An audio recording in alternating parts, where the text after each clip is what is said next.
please like our video and subscribe to RotoWire. Then go to rotowire.com/pod for a free 10-day trial. So we wrapped up the Royals breakdown. Now we start the Twins breakdown. And we've got, it's right off the top, interesting. They did add, another pitcher just over the weekend. They added Matt Shoemaker, former Blue Jay Matt Shoemaker. How do you feel about that? Is your heart paying a little bit seeing him go elsewhere?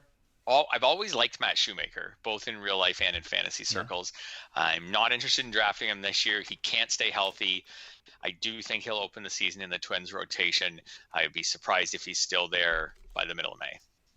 Yeah, I did not care that the Blue Jays lost him just because I just don't think he can stay healthy anymore.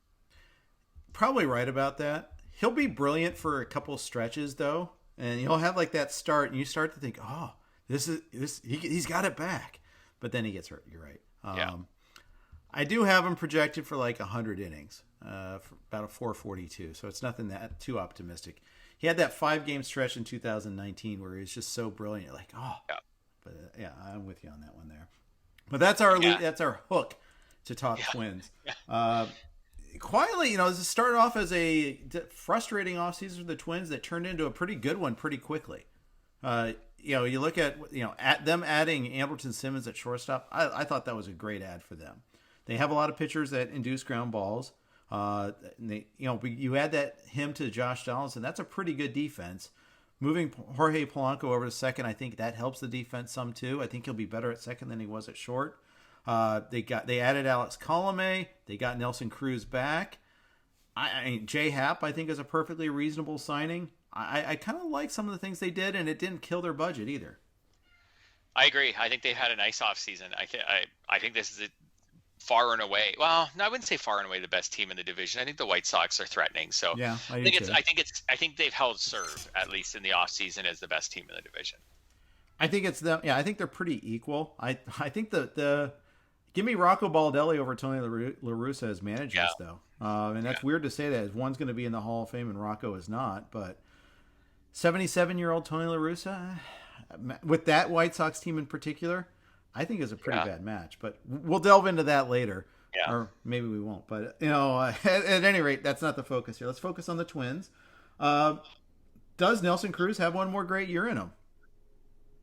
I think he does. I do too. I think this is a David Ortiz situation where Nelson Cruz may retire as a good hitter. Yeah. And he gets the discount every single year, Fred. Every year he goes cheaper than he should.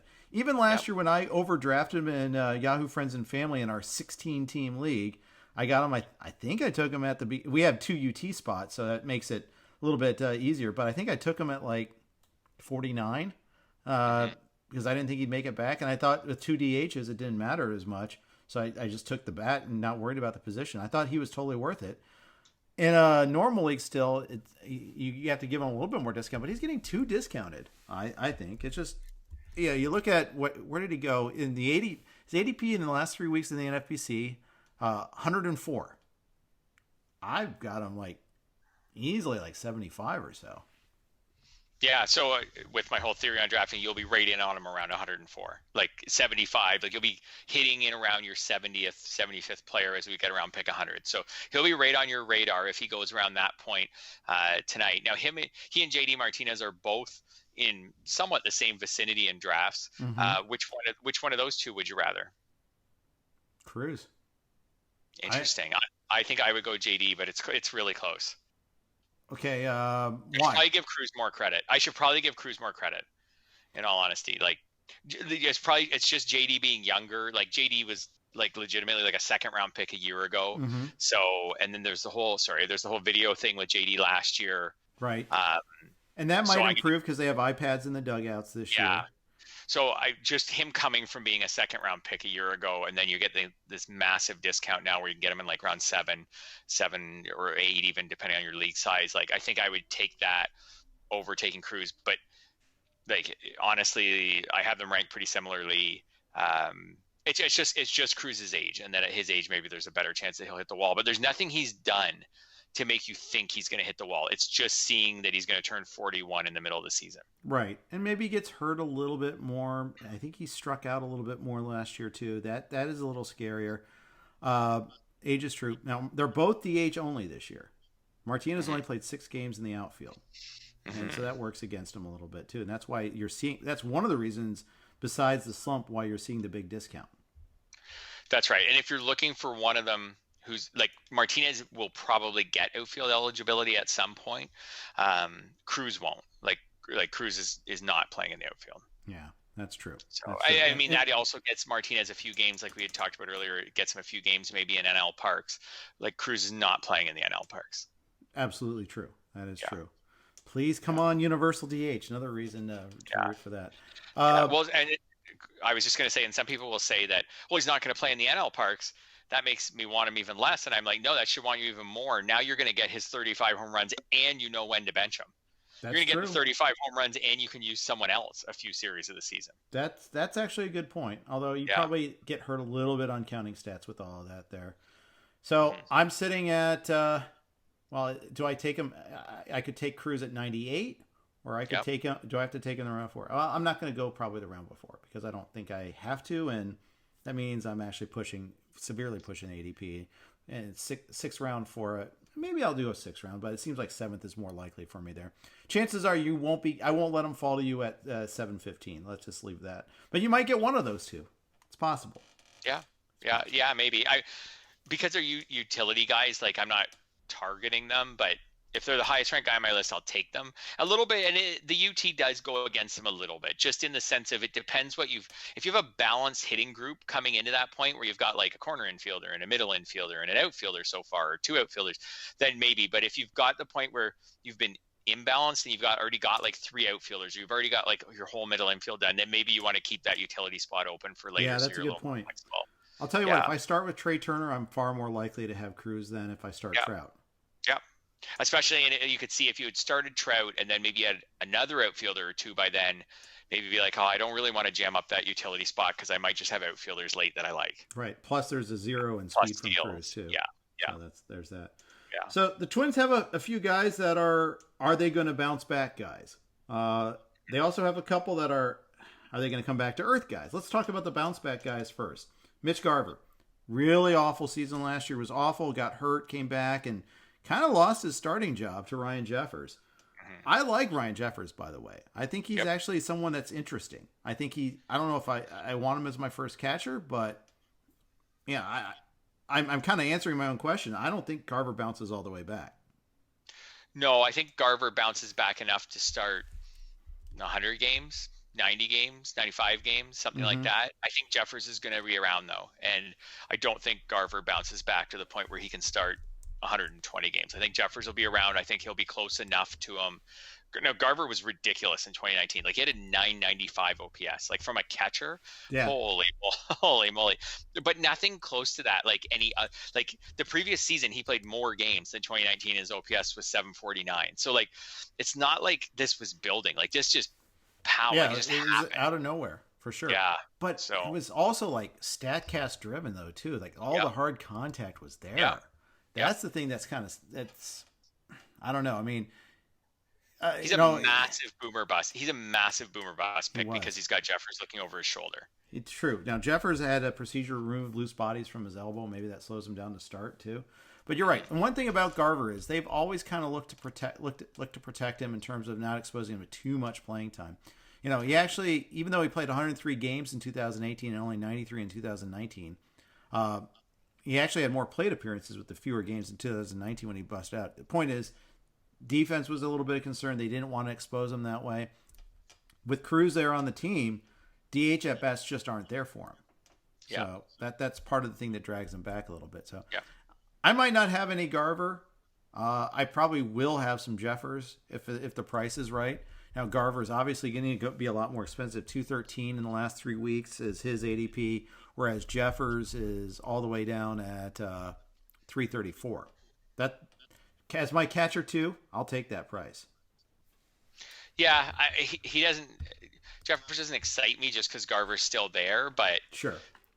But in all, I guess like if Garver stinks, like he did last year, Like Jeffers could be their number one catcher by June. Right. And sometimes with that catcher 2 spot, I'm just looking for a guy that doesn't stink. Yep. And Jeffers falls into under the don't stink category. Yeah, and you use him in April, and you start looking around to see what else is out there. Jorge Polanco also had his worst season. Now he goes to a new position. Although he's played second before, it's not like it's a new position. It's he just lost the shortstop position. Is he going to recover? Are you on him? Yeah, I think so. I think he will recover. I think like we're looking for just a few steals, 7 or 8. He still got 4 last year. I think he will recover. His skills were down a bit last year, but not like he didn't walk at all last year. Strikeout rate was pretty consistent with what he like. Well, I didn't say he didn't walk at all, but he didn't walk near as often as he did before. Strikeout rate was pretty consistent with before. I think he will bounce back. I also think, although he's not fast, this is a bit of a plodding lineup with Cruz. Donaldson's now slow. Sano slow. He could get some spots higher up. He like Polanco could fit higher up in their lineup. Yeah, and if he does, that helps his runs a lot too. This is a team with no obvious leadoff hitter. That's actually a good point. Kepler, I know Kepler's been their leadoff hitter sometimes against righties. Like there's no one in that lineup who gets on base and can run. That's true. Yeah. I mean, Buxton still doesn't take a walk ever, and he actually didn't run last year either. That's right. It was a funny thing.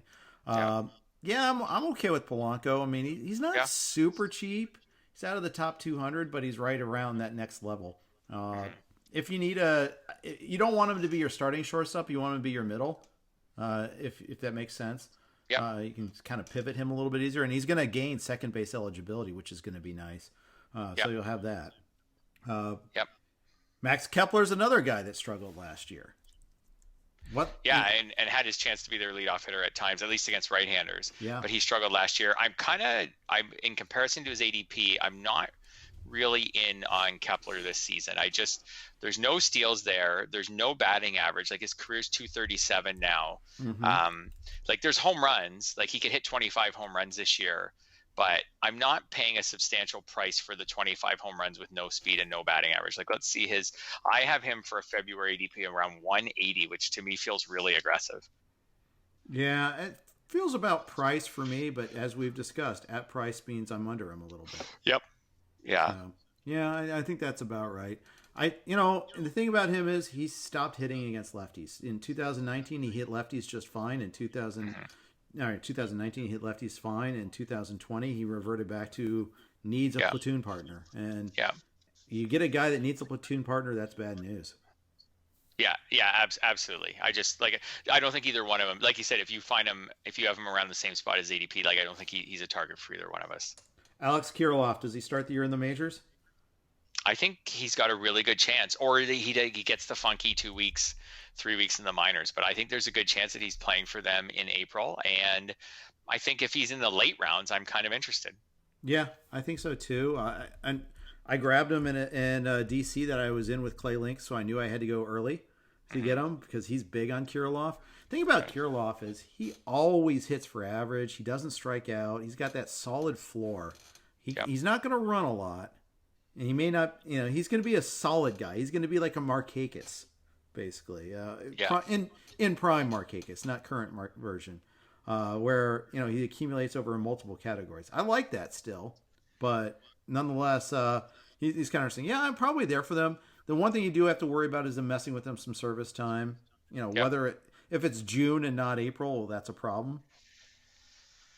That's right. I think, that would be a problem. I think with Kiriloff, if I can get him late enough that that the service time's fine, like that if I have to hold him for 3 weeks on my bench or something, then I'm okay with that. Then that's fine.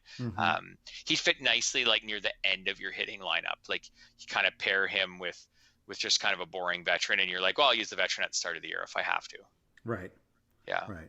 But I like them. I like him and Kelenic both as guys that I'm willing to take a chance on. Won't want both of them, by the way. Not in if in a draft and hold, I'll be happy to take them. But in a standard redraft league, you don't want to have two stashes. You don't want to have two guys because other injuries are going to happen. Rainouts are going to happen. You're going to lose a pitcher. A guy's not going to close. But you don't want to cut them right away, like Drew Pomerantz, for instance. You're going to have to deal with that. So that is kind of one, I in the NFBC format, I only want one stash at most. 100%. And I'm not chasing a stash. Like I don't feel the need to have a stash, but I'll take one if Kiriloff, if Kalenic, if someone falls. But yeah, and those are. I'm not a Wander Franco guy this year. Like not it is. We're off topic. I took him there, in but, one, and now I'm kind of like, probably could have got like round 18. I probably could have waited or just done without, but we'll see. Yeah, future superstar, I get it, but I'm just not into playing games with when he debuts this year. I hear you on that. Yeah. All right, quickie quiz. Evan White had one of the worst strikeout percentages in baseball last year, but who else was right there with him?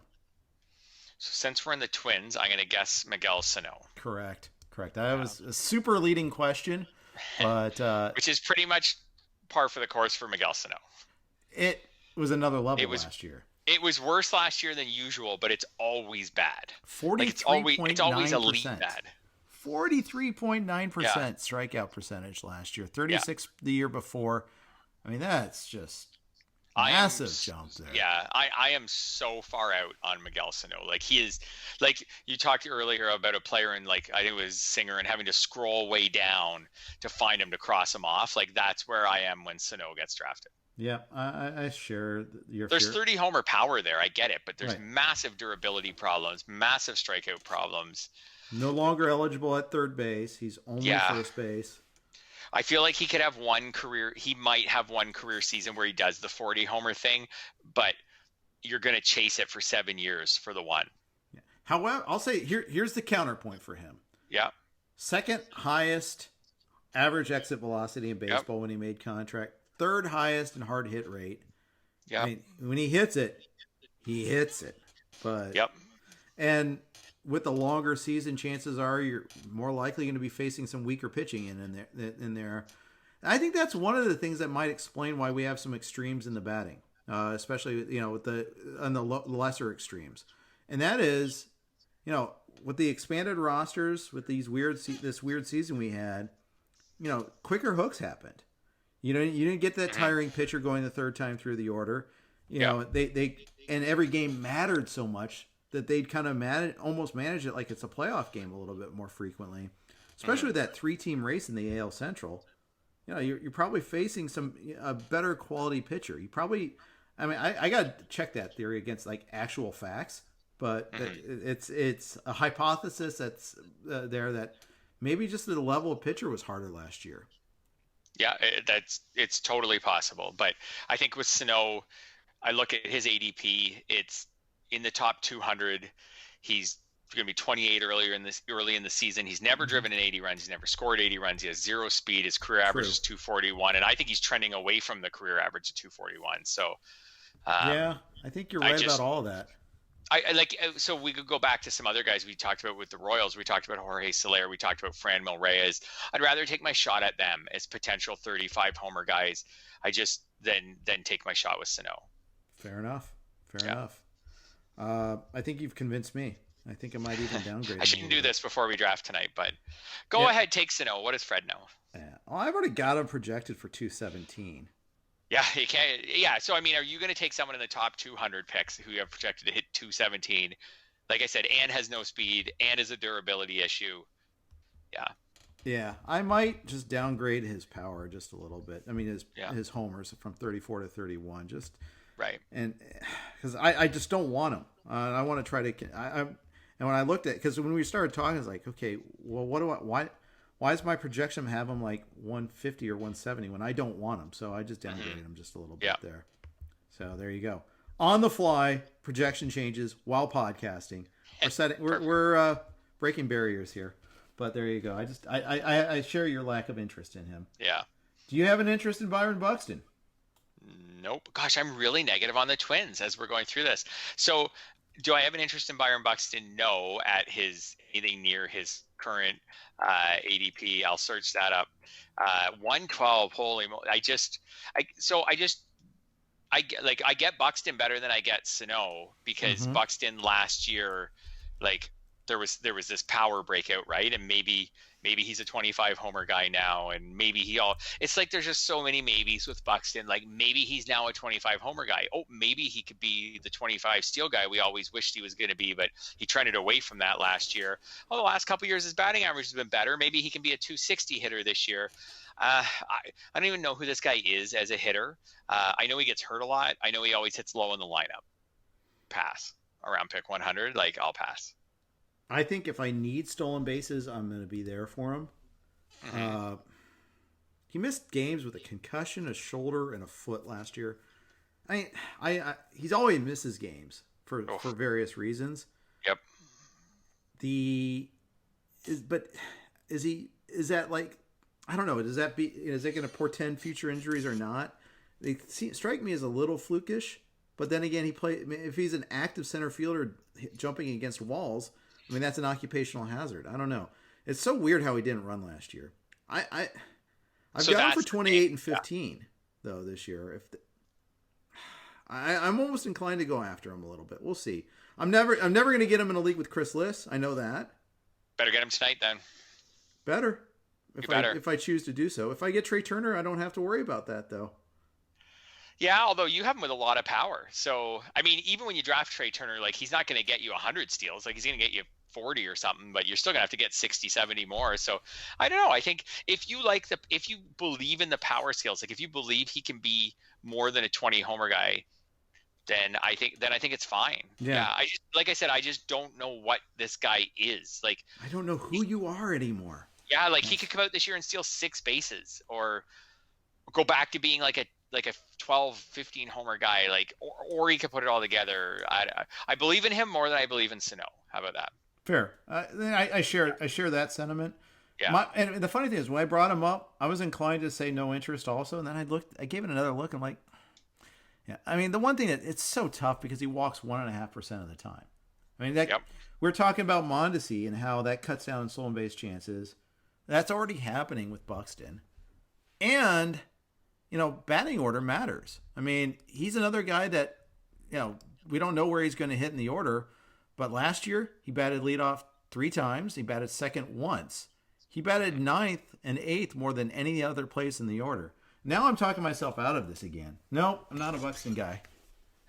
The batting order thing is a big deal to me. I guess there's a super rosy scenario where because as I said, there's no natural leadoff hitter on that team. Mm-hmm. Like there's a super rosy thing where he hit. I just don't even think it happened because you have to walk more. Like I was gonna say where he hits really well and he's hitting like 275, and then because he can run, they put him at the top.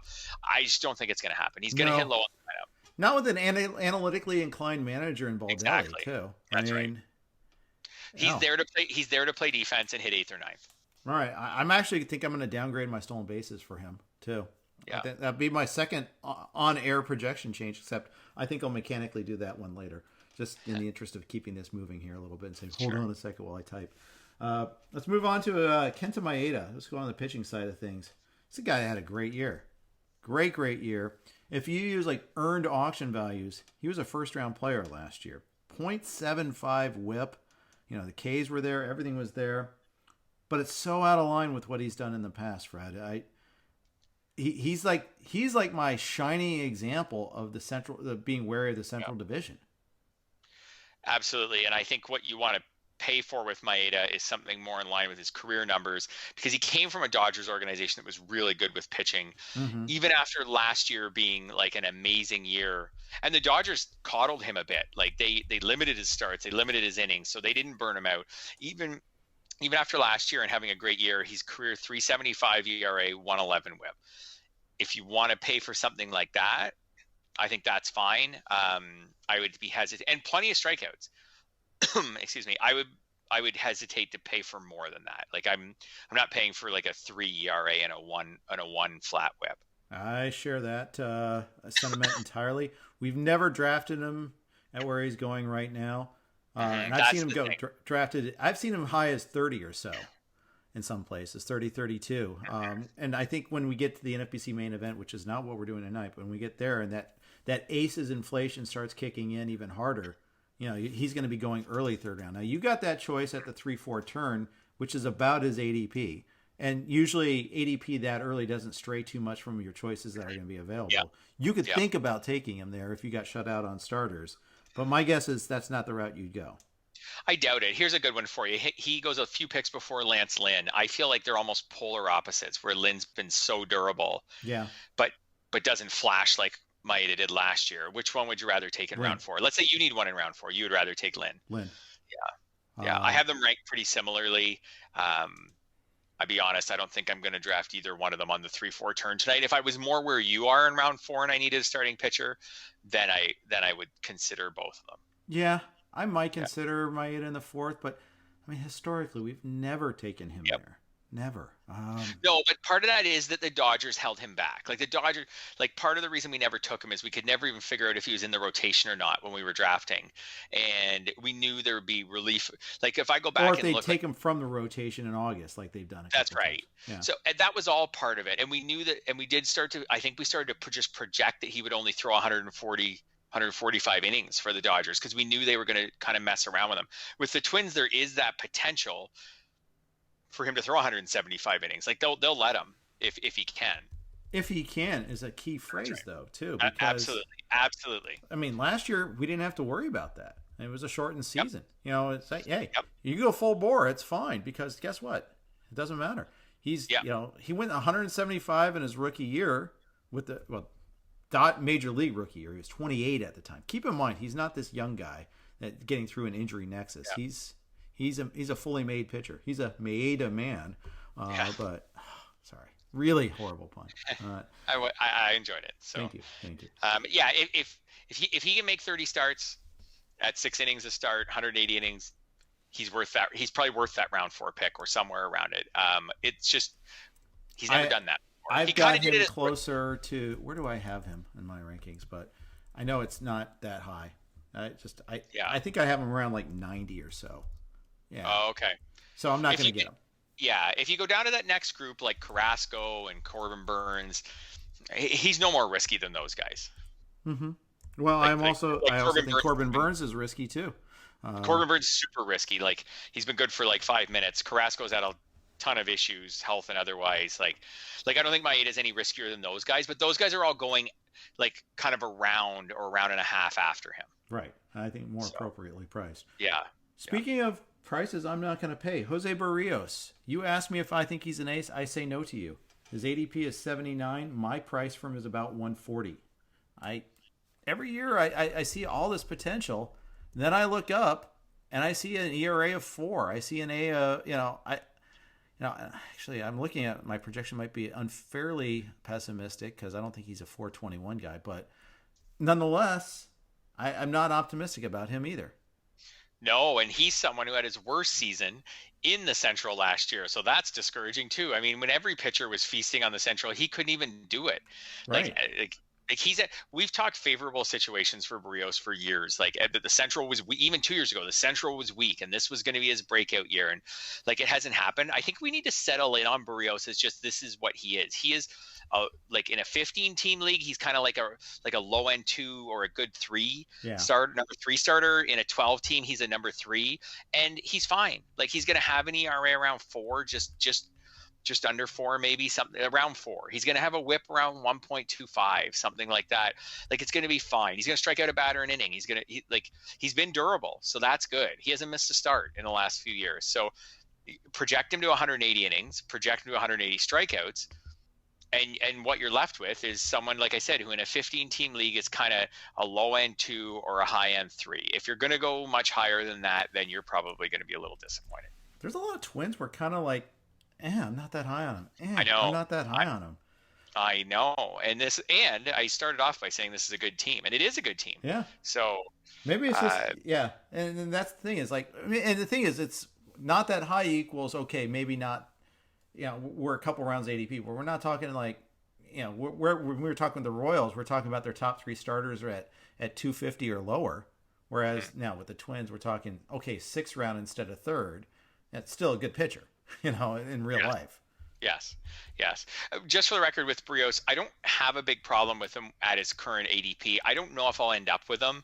Like I don't think he's a bad pick. He's kind of around pick 90. I think that's fine. It's just I'd be shocked if at the end of the year we're like, oh, like Maeda last year. Like I'd be shocked if at the end of the year we're like, oh, he won your league. Like he did it. 2.7 ERA, 1.03 WHIP. Like this was the breakout. 225 strikeouts. Like I'm just past the point of hoping that happens. Yeah, I think that's right. Yeah. I think I feel the same way. And you know, he's a good SP3 for us. Maybe a bottom end SP2 is the way I look at it. That's not an insult. I mean, you need 6 starters usually. I'm not drafting as my number 2. That's all. Yeah. And because I don't like the breakout potential, I don't know, it's a different kind of mix there. Maybe if I was going to try to get some breakout guys later and I just want to get some innings out of him, but there's other guys going around that point. Like he's like the anti-Dinelson Lamet who could be like amazing or could throw 40 innings this year. Oh, I'm so out on Lamet. So for out sure on him at the price. Yeah, for sure. So I mean, Brios, you know what? We talked with the Royals about Brad Keller. Brios is like a way better version of Brad Keller. The ratios are probably not that much different, but the strikeouts are way more. You know, like the win potential on the Twins is way more. That's why he goes so much higher. But like he's like he is what he is. So draft him and accept him and use him, or chase Love me someone for who I am. Not who you want me to be. Yeah, exactly. Or if you want to chase someone like Lamet, go for it. Or you just take Brios and be happy with what you got. Okay, fair enough. Yeah. Okay, but there's 4 other starters I want to talk about because we've established that Matt Shoemaker is not going to get 30 starts this year. So are you Michael Pineda, Randy Dobnak, and Jay Happ? What are your thoughts on them?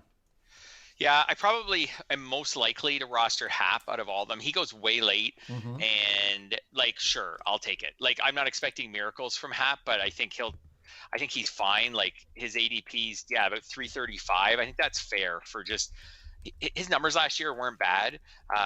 I think Minnesota's a decent spot for him as far as a good team in a bad division. Pineda goes like 100 picks earlier. I'm not quite there. I would rather have Pineda than Happ, but not 100 picks earlier.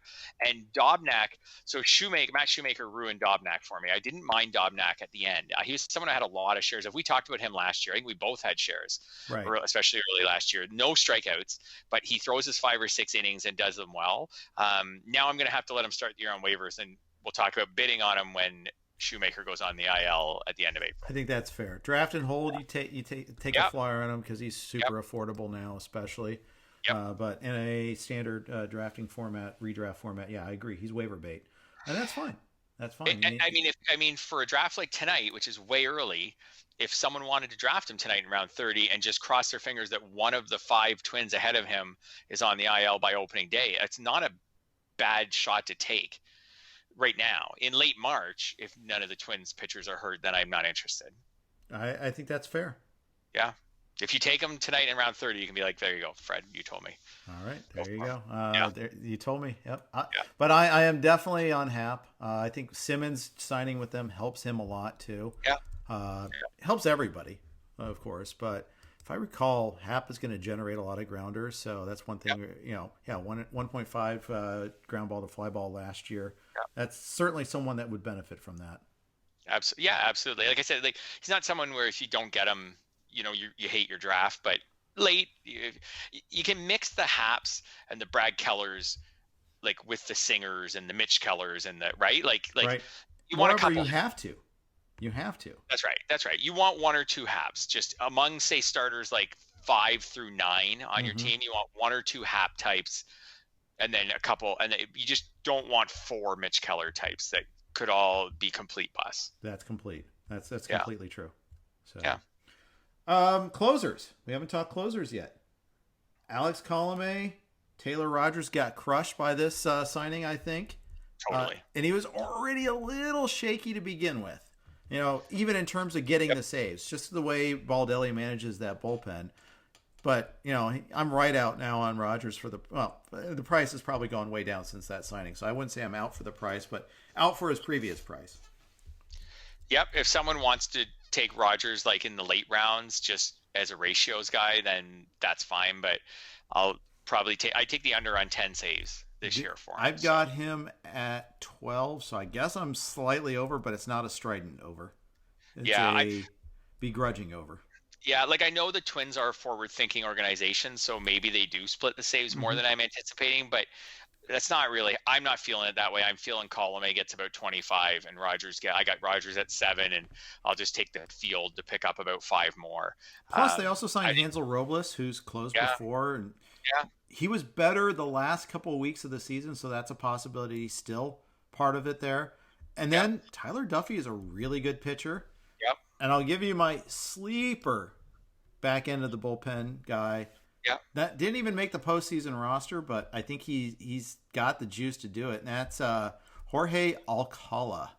Okay. Lots of velocity on this guy. I think he threw 97 last year as his average fastball. I think lots of Ks in the minors. He kind of alternated between starting and relieving. I think as an all-out reliever, he could really thrive. And so he's my sneaky, 2 years from now, he could be closing guy. Yeah, and I mean, Colomé's been very durable in recent seasons. I've gone down for 1 IL stint since 2014. So not great odds that he even gets hurt. But you're right. If he does get hurt, there's no certainty that they would turn to Rogers. Right. They could turn to any one of those right-handed pitchers. And yeah, for that, like I say, for that reason, if someone wants to take Rogers tonight, if I want to take Rogers tonight in round 27, 28 as an early round, like an early season third reliever in my lineup, get me some ratios, 3 or 4 strikeouts a week, then I think that's fine. But that's all I'm expecting. I've been pretty out on him since Colomé signed, and I'm okay with taking Colomé. Kind of got to the point with Colomé where I don't know how he does it, but he does it. He does it every year. So, and he's not old. He's not really old, and yeah. Brandon Warren has a Substack now. He's a beat writer to cover the Twins for a while, but he has his own Substack newsletter, and he broke down some of the good reasons on Colomé, why you should be excited about him as a Twins fan. Maybe not from a fancy perspective, but that it's actually a pretty good signing despite the lack of strikeouts. That he gets it done. He's never had really that bad season. People keep on expecting him to kind of underperform, but he's like the relief version of Kyle Hendricks. Yeah, absolutely. So I'll sign up for 1 more year. If he's cheap, you have to budget that. We talked way back at the beginning of this podcast about him and versus Josh Hader and stuff, and that there is a price with Colomé. You are going to use a roster spot and get 50 strikeouts or something like that this year, 55, maybe something like that. Right. It's not ideal, but so you have to build that into what you're willing to use it as a draft pick for him. But if he's sitting there in round 12 or something, I'll take the saves and the low strikeouts. That's about right. About right. I got to do in fact, one of the things I'm going to do before the draft tonight is just list out the closers and my little personal hierarchy. And I'm going to try to do it first without the projections, then compare them to my projections. And, from that standpoint, I'll be able to say, okay, well, these are my round targets for the guys. And that gives me an idea when they start going, because every snake draft has its own closer economy, and you can either go along with it, or you can try to beat it, or you can wait for the next wave. I don't know how I'm going to do that just yet. That one I won't tell you before the draft. I don't expect you to tell me either. No, Colomé, when I'm looking at his February ADP, he's coming in just after Kenley Jansen, after Kirby Yates, after Nick Anderson. That all feels. I think he's in. That feels about right. I think he's in about the right spot.